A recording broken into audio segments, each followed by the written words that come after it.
Assalamualaikum warahmatullahi wabarakatuh. Salam.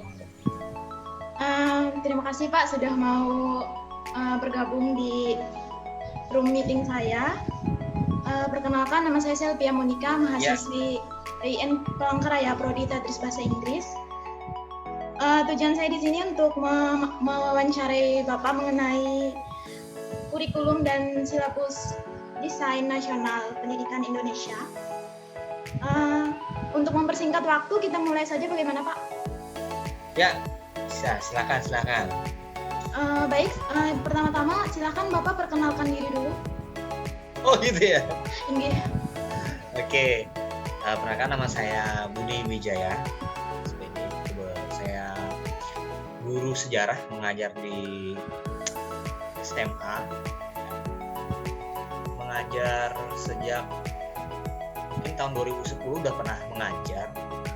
Kemudian 2012 sampai 2015 mengajar di SMA Bandung Kalsel Bali Kalimantan Selatan. Kemudian diangkat menjadi pegawai negeri sipil itu 2015 di Kalimantan.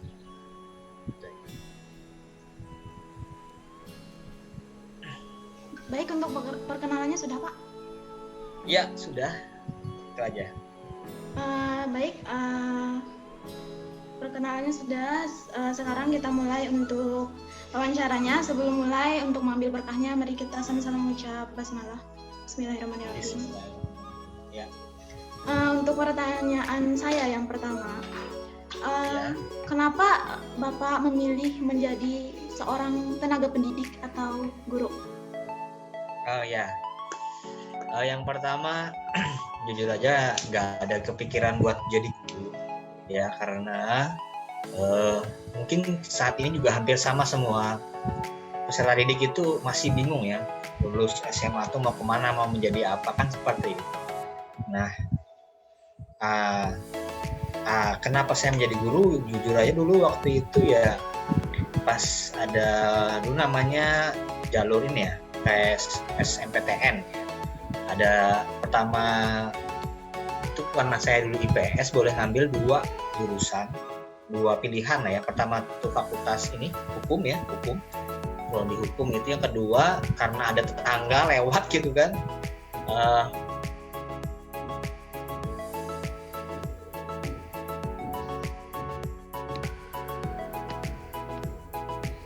Jadi alhamdulillah ternyata jadi guru itu ya menyenangkan dan insya Allah berkah gitu ya, insya Allah, karena salah satu Prof. Ersis bilang kalau nggak salah tuh, mudah-mudahan jadi guru ini jalur menyebarkan ilmu kebaikan untuk masuk surga insya Allah. Seperti itu. Nah, mungkin seperti itu. Baik. Jadi untuk pertanyaan yang kita lanjut ke pertanyaan kedua aja ya Pak ya. Ya boleh. Langsung masuk ke pembahasan tentang kurikulum dan silabusnya. Seberapa kuat pemahaman Anda tentang kurikulum dan silabus nasional? Oke. Kurikulum Indonesia itu kan sempat ingin berubah gitu kan. Cuman kurikulum sekarang setahu saya masih menggunakan kurikulum 2013 atau kita biasanya menyebut K13 ya, seperti itu. Kemudian program Kementerian Pendidikan sekarang menurut saya bagus. Di sini guru kita bisa mengupgrade diri di SIM PKB ya. Di situ kita akan mengetahui tentang penilaian yang terbaru. Misalkan ini kan berkaitan sama kurikulum ya, misalkan kayak AKM ya, asesmen kompetensi minimum, seperti itu ya. Itu kan penilaian model baru gitu kan, untuk pengganti ujian nasional, seperti itu. Jadi kurikulum dan silabus saat ini masih menggunakan kurikulum K13, seperti itu. Oke, baik. Untuk pertanyaan selanjutnya itu bagaimana peran Anda sebagai seorang guru atau pendidik serta hubungannya dengan persyaratan kurikulum dan silabus nasional? Iya, yang jelas kita guru selalu mengikuti kurikulum apa yang ditetapkan oleh pemerintah. Itu yang pertama kan, peran guru kan seperti itu. Dan kita menjalankannya itu dengan baik sesuai dengan tujuan pendidikan nasional kita. Seperti itu. Jadi ya kita juga diskusi dengan MGMP, Musyawarah Guru Mata Pelajaran ya, terkait tentang kurikulum yang ada, kemudian bagaimana melaksanakan kurikulum tersebut sehingga insya Allah mudah-mudahan tujuan pendidikan itu tercapai seperti itu. Oke, baik. Selanjutnya, apakah ada dalam kurikulum dan silabus nasional yang Bapak rasa itu memiliki kelemahan? Kalau kelemahan dan kelebihan menurut saya ya, intinya kurikulum pendidikan ini insya Allah semakin baik ya, makin maju gitu kan. Pertama karena kita ini guru itu untuk mencari pelatihan, seminar dan lain sebagainya itu agak harus pinter-pinter kita lah. Nah sekarang ini kita untuk meningkatkan kompetensi itu kita harus rajin-rajin mengecek di SIM PKB. SIM PKB itu apa? Jadi nanti kalau kita jadi guru, kita nanti akan daftar di Dapodik, kemudian kita punya SIM PKB dari MUPTK. Di situ kita akan bisa mengupgrade tentang sesuatu yang baru lah berkaitan tentang pendidikan di Indonesia, seperti itu yang bisa saya jawab ya. Intinya semakin lama semakin berkembang, makin maju, terutama apalagi ada PPG gitu kan. Nah di situ guru-guru juga dituntut untuk menguasai teknologi. Jadi kurikulum sekarang ini menurut saya sudah mengikuti tentang perkembangan zaman. Baik, kalau boleh tahu Pak, yang dibahas dalam PPG itu apa Pak? Apa evaluasi tentang kurikulum dan silabusnya atau bagaimana Pak? Oh iya, PPG ini program profesi guru itu kan ada sedikit aja ya, itu ada PPG prajabatan, ada PPG dalam jabatan, dan ada PPG mandiri. Nah itu berbeda-beda. Cuma secara umum PPG itu kita melatih guru untuk menjadi guru yang profesional. Di situ ya dibahas tentang jelas kurikulum ya, misalkan isinya kan jelas ada bagaimana kita menggunakan RPP, silabus, bagaimana kita mengadakan asesmen, penilaian dan lain sebagainya, dan bagaimana kita praktik mengajar itu juga dievaluasi. Itu lebih intens masukannya, tidak hanya dari dosen tapi dari teman sejawat, dari guru-guru juga. Dan itu kita juga dituntut untuk benar-benar menguasai teknologi seperti itu. Simpelnya seperti itu. Jadi guru profesional insya Allah. Jadi nanti kalau saya nih sebagai calon pendidik, kalau misalkan PPG-nya nanti tuh berarti dilakukannya tuh setiap berapa kali Pak, atau dilaksanakan kapan? Oke, PPG ini kan ada dua ya, dilaksanakan dari Kementerian Agama atau Kementerian Pendidikan. Nah itu juga teknisnya berbeda. Setahu saya bagi calon pendidik itu setelah lulus, nah itu kalau ada PPG prajabatan kalau nggak salah itu bisa diikuti. Kenapa? Karena kalau kita ikut PPG itu nanti dapat sertifikat pendidik. Nah sertifikat pendidik itu bisa digunakan misalkan kalau ada daftar PNS atau sekarang ini namanya PPK ya. Nah di situ dapat nilai lebih seperti itu, karena untuk kita masuk tes pegawai atau PP3 itu pertama tes SKD nih ya, Nah, kalau lolos baru kita tes SKB. Nah, di tes SKB itu kalau kita punya sertifikat pendidik dari hasil PPG itu kita dapat nilai 100% seperti itu. Jadi nilai tambah lah seperti itu. Dan mungkin dapat kalau yang sudah jadi pegawai ya, jadi guru, mau guru kontrak maupun guru PNS-nya itu nanti dapat tunjangan sertifikasi juga seperti itu. Cuman yang kita lihat intinya PPG ini insya Allah bisa meningkatkan profesionalitas kita sebagai guru lah, cara mengajar, cara mendidik, dan membuat perangkat pembelajaran yang seperti apa dan seperti itu. Baik Pak, paham. Ya. Jadi selanjutnya pertanyaan mengenai seperti apa rencana pembelajaran pada umumnya bagi Bapak gitu. Apakah perlu satu rencana pembelajaran ini atau RPP? Gitu? Ya, jelas lah ya. Itu sebagai guru kita wajib memiliki RPP atau rencana pelaksanaan pembelajaran, sudah wajib hukumnya ya. Nah, seperti itu. Jadi seperti apa rencananya kita bikin sebelum pembelajaran itu dimulai, tahun pembelajaran dimulai, kita sudah bikin, kita sudah punya konsep ya. Walaupun nanti di dalam pelaksanaannya mungkin konsep itu akan berbeda seperti itu ya.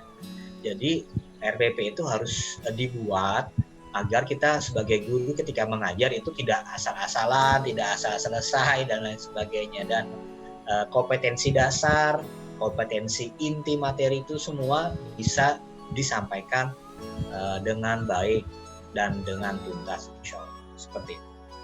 Baik, jadi mengenai RPP ini, menurut Bapak kalau misalkan nggak pakai RPP gimana Pak? Iya, ya kalau kita ngajar nggak pakai RPP itu, ya menurut saya ya, walau alam kalau yang guru yang benar-benar senior mungkin sudah. Iya, misalnya aja Pak. Tapi kalau ngajar tanpa RPP itu berarti bagaimana dia menyelesaikan satu materi, bagaimana dia memberi aspek penilaian, perkembangan siswa. Nah, itu kan semua materi ada dibahas di RPP. Kalau nggak ada RPP kan berarti kita, mohon maaf ya, kita ngasal aja ngajarnya. Nah, RPP itu panduan kita. Naik motor, kalau nggak ada lampu, nggak ada sen kanan sen kiri kan bagaimana? Seperti itu. Intinya RPP itu harus dibuat agar kita dalam melaksanakan proses pembelajaran di dalam kelas itu terarah sesuai dengan target yang akan direncanakan. Seperti itu. Baik, jadi intinya RPP ini sangat penting ya Pak? Ya penting dan wajib lah dibuat. Itu pasti, itu dibuat. Jadi kalau RPP itu kita sendiri kan Pak yang buat? Kita sendiri, ya itu biasanya kita bikin sendiri sambil diskusi dengan MGMP, teman-teman MGMP ya. Saya guru sejarah, saya punya MGMP kan. Kayak kita tuh misalkan musyawarah guru mata pelajaran sejarah se-Kalimantan, misalkan se-Kalsel atau se-Kalteng atau nasional kayak gitu kan. Kita diskusi nih, bikin RPP-nya gimana, metode yang digunakan seperti apa, evaluasi yang digunakan seperti apa, bahan ajarnya seperti apa. Nah, di situ kita buat berkolaborasi lah. Nah, seperti itu. Oh iya Pak, paham. Jadi untuk pertanyaan selanjutnya itu, bagaimana cara Bapak melibatkan semua siswa agar tidak ada yang ketinggalan dalam biar mahasiswa itu dalam memahami pelajaran itu, dalam memahami pelajaran yang Bapak berikan itu, biar semuanya. Oke. Bagaimana intinya siswa atau peserta didik itu bisa memahami dan tidak ketinggalan pelajaran seperti itu ya. Kalau saya pribadi kalau saya pribadi apa yang saya sampaikan itu sudah saya rekam materinya secara simpel dan saya upload di YouTube ya. Jadi saya punya YouTube namanya, channel saya itu Budi Wijaya. Di situ ada playlist namanya pendidikan. Di situ udah saya share itu dari materi sejarah kelas 1, 2, dan 3. Saya bikin semacam media pembelajaran, PowerPoint gitu ya, dengan materinya, dan itu saya rekam dan saya upload di YouTube, dan itu bisa digunakan peserta didik sewaktu-waktu ya. Mereka mau mengulang materi saya sesuka mereka, selama mereka bisa mengaksesnya seperti itu. Jadi itu cara saya pribadi, karena zaman sekarang siswa kan sering menggunakan handphone, dan bahkan saya juga tidak 1-2 kali untuk menyuruh siswa untuk kalau ingin mengulang materi, kita juga bikin grup WhatsApp gitu kan, dan saya kirim lagi link video pembelajaran saya, materinya, dan mereka bisa menontonnya atau merangkumnya agar mereka bisa mengingat materi yang saya ajar. Seperti itu yang saya jalani saat ini. Baik, jadi Bapak punya alternatif sendiri buat siswa itu bisa menguasai atau memahami pelajaran atau penjelasan yang Bapak berikan gitu. Iya, benar. Karena kan kalau kita di kelas mungkin mereka tidak semua siswa itu kan siap ya. Mungkin karena faktor lelah, lapar, dan lain sebagainya. Nah, kalau kita punya materi yang sama dan mungkin penjelasannya juga yang saya jelaskan itu dari guru kita dan dari saya juga videonya, dan itu bisa diakses kapanpun dan dimanapun. Nah, itu insya Allah akan berguna bagi mereka kan, seperti itu. Jadi kita harus bisa memanfaatkan media sosial yang lagi berkembang saat ini. Saya juga sempat bikin TikTok juga, tapi itu cuma 1 menit dan kurang banyak panjang durasinya. Jadi saya menggunakan platform YouTube untuk memuat media pembelajaran yang saya gunakan di kelas. Jadi mereka bisa mengulang sesuka mereka. Jadi, kalau mereka ingin niat, insya Allah pasti paham lah. Seperti itu. Baik, jadi sebenarnya banyak alternatif ya Pak buat itu. Iya, tergantung kita aja mau inovasi atau enggak, mau bergerak atau enggak, seperti itu. Jadi siswa harus ingin maju, guru juga harus ingin maju juga. Jadi kalau sama-sama ingin maju, insya Allah bisa lah gitu.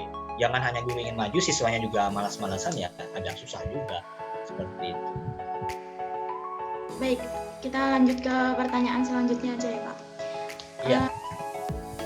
Teknik apa yang Bapak gunakan agar siswa itu tidak pasif dan dapat mengekspresikan dirinya di kelas?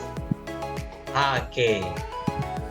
Itu kita pertama dalam melaksanakan, ini pentingnya KRPP lagi ya. Nah, di setiap materi itu kan tidak semuanya bisa disampaikan, itu semua ada strateginya. Jadi misalkan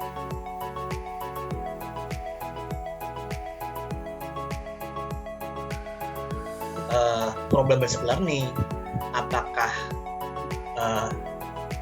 kita gunakan inquiry dan apakah pakai peran misalkan, atau menjodohkan gambar dan lain sebagainya. Nah, kita harus melihat materi yang kita sampaikan dan kita cocokkan dengan model pembelajaran atau metode yang kita gunakan, seperti itu yang saya. Jadi biar agar mereka nggak pasif, ya kita harus sesuaikan. Dan neuroscience ya dalam awal-awal teori pembelajaran itu kita juga harus diselingi dengan gerak gitu kan, supaya mereka tidak bosan, seperti itu ya. Jadi kembali lagi harus kita gunakan model pembelajaran sesuai dengan materi yang kita sampaikan agar mereka tidak pasif. Kalau saya sih gunakan sering diskusi, kemudian mereka presentasi, mau nggak mau mereka akan bicara kan. Dan sesekali saya juga gunakan ulangan lisan. Itu juga mau nggak mau mereka aktif ya, seperti itu.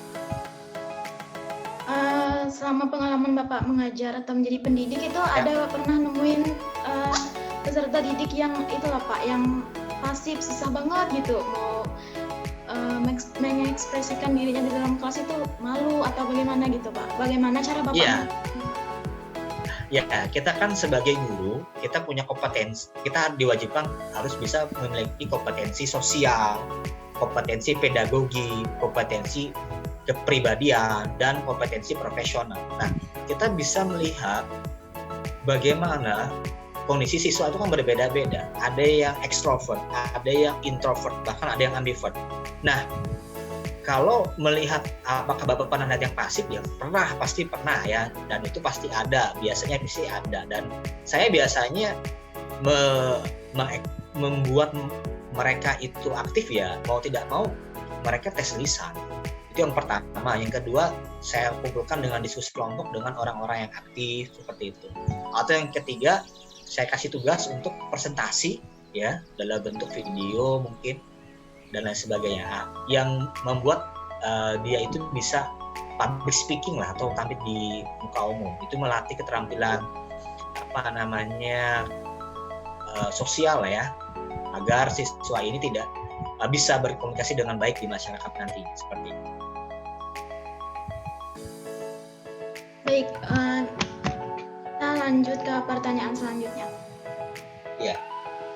Bagaimana Bapak menangani hal-hal jika siswa tidak maju dalam pelajaran seperti yang diharapkan atau sesuai dengan tujuan pendidikan, kurikulum dan silabus ini tadi, Pak?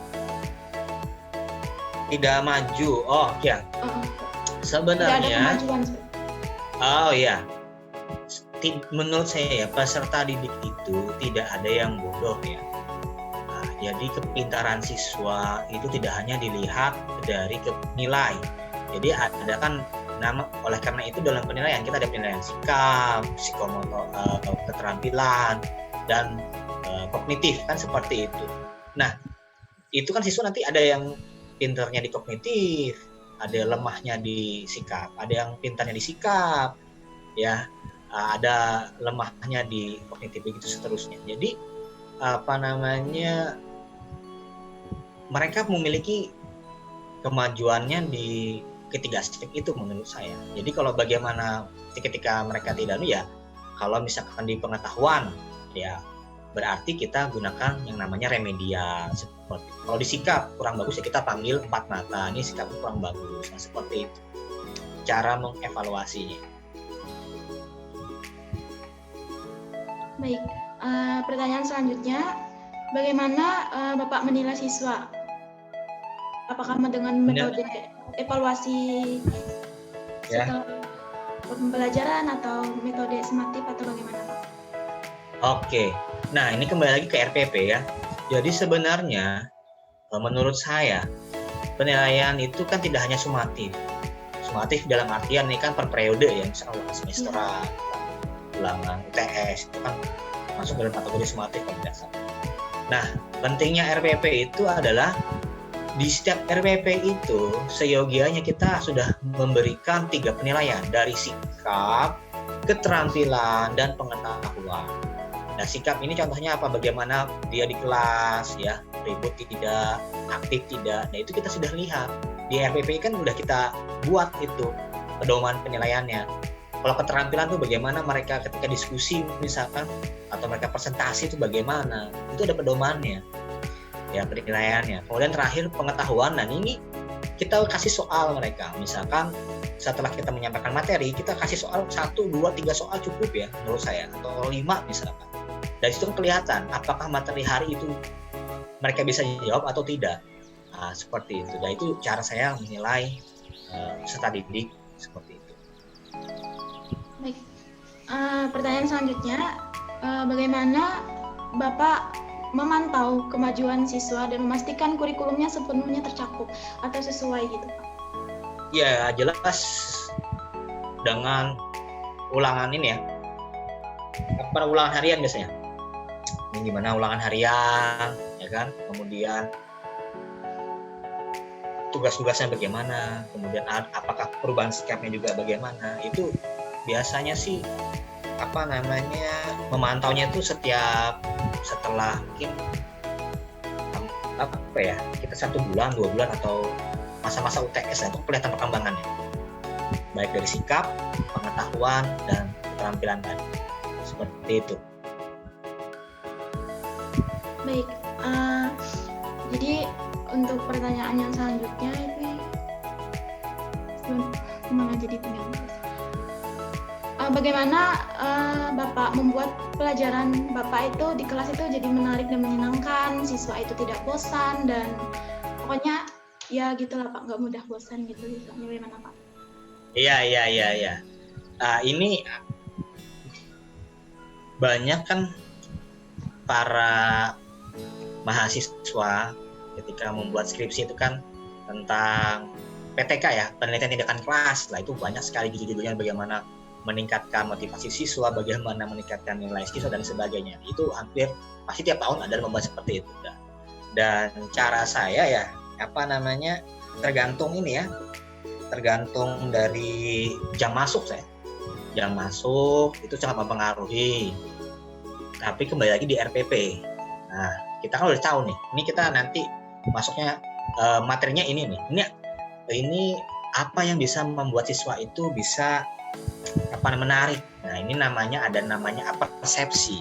Nah, persepsi itu apa? Kita ketika masuk, kita nirusan dulu. Nirusan itu artinya kita teori belajar ya, bagaimana pemanasan dulu kan. Mungkin kita berdiri, kita angkat tangannya, misalkan seperti itu, masih ingat ya, misalkan oke, yang kiri, yang kanan, misalkan seperti itu, atau pemanasan itu membuat siswa dulu bugar dulu ya. Setelah bugar, nah kita mungkin bisa menyiapkan gambar. Kalau saya misalkan tentang kerajaan Hindu-Buddha ya, saya tampilkan miniatur candi pernah saya bawa, atau tampilkan gambar. Akhirnya mereka melihat itu. Itu penting itu, di persepsi namanya, di awal-awal pembelajaran gitu, kan, sebelum kita mau mulai ke materi. Atau kita putarkan video, nah, bisa juga seperti itu kan. Nah, jadi mereka ini larinya ke ini ya, tahapan pembelajaran di pendahuluan. Kita tampilkan video dan mereka akhirnya melihat. Nah, seperti itu. Jadi pergunakanlah media yang kita mampu, yang kita bisa buat, yang kita bisa miliki, agar siswa itu tidak hanya melihat kita menjelaskan saja, seperti itu. Dan kaitkan dengan contextual learning, kaitkan dengan keadaan di masa sekarang. Jadi mereka bisa nyambung seperti itu ya.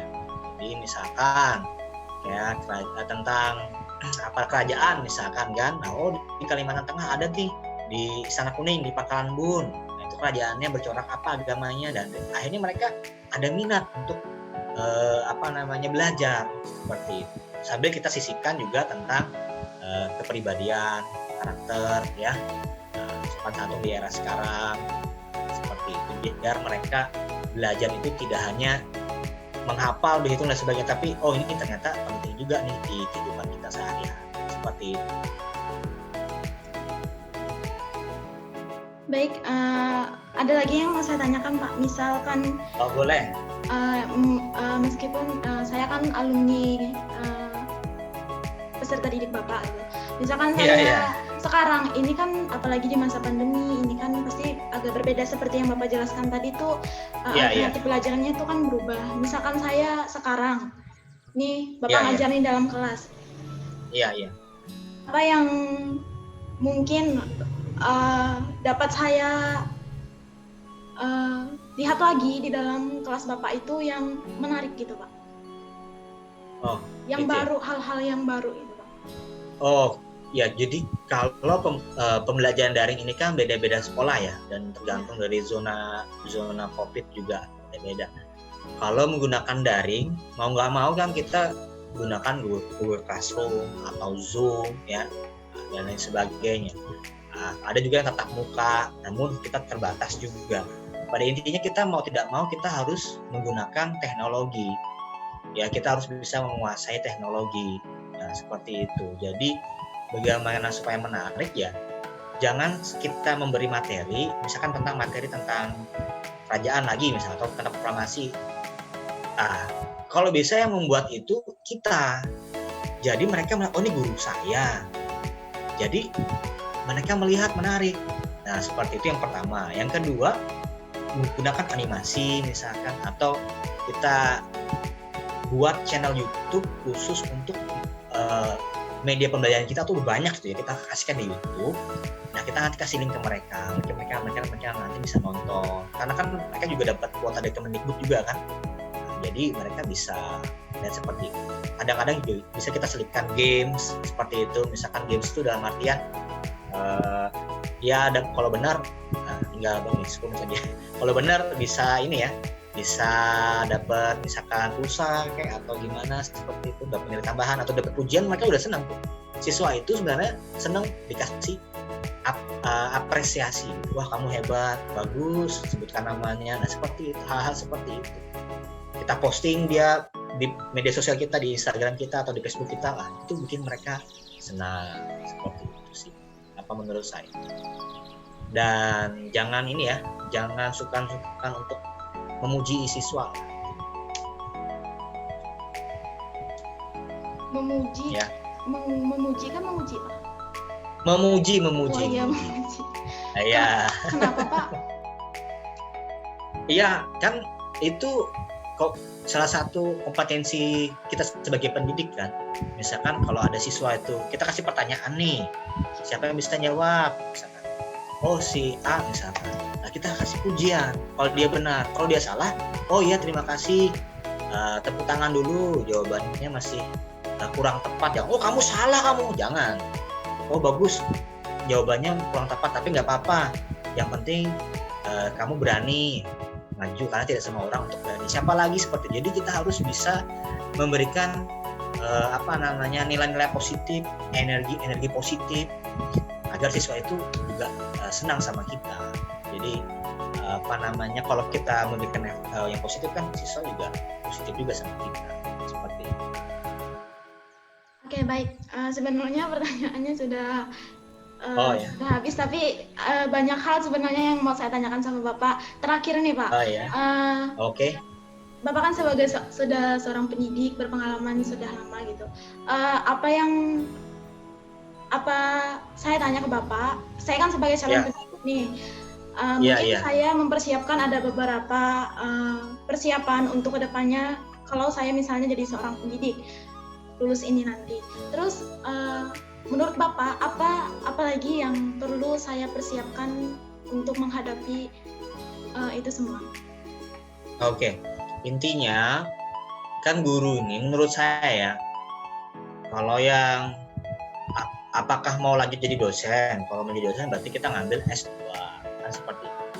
Kalau saya pengen jadi guru aja misalkan, ya oh ya udah, kan nanti ketika lulus ya nanti kalian akan dihadapkan apakah nanti ada penerimaan PNS, P3K atau guru kontrak dan sebagainya. Jadi dari sekarang disiapkan belajar TU, TWK, TKP. Nah, karena itu menurut saya tidak dipelajari di bangku perkuliahan. Itu harus pintar-pintar kita untuk belajar itu, karena itu pintu utama untuk menjadi pegawai. Menurut saya itu harus dipersiapkan TU, TWK, TKP. Seperti itu. Yang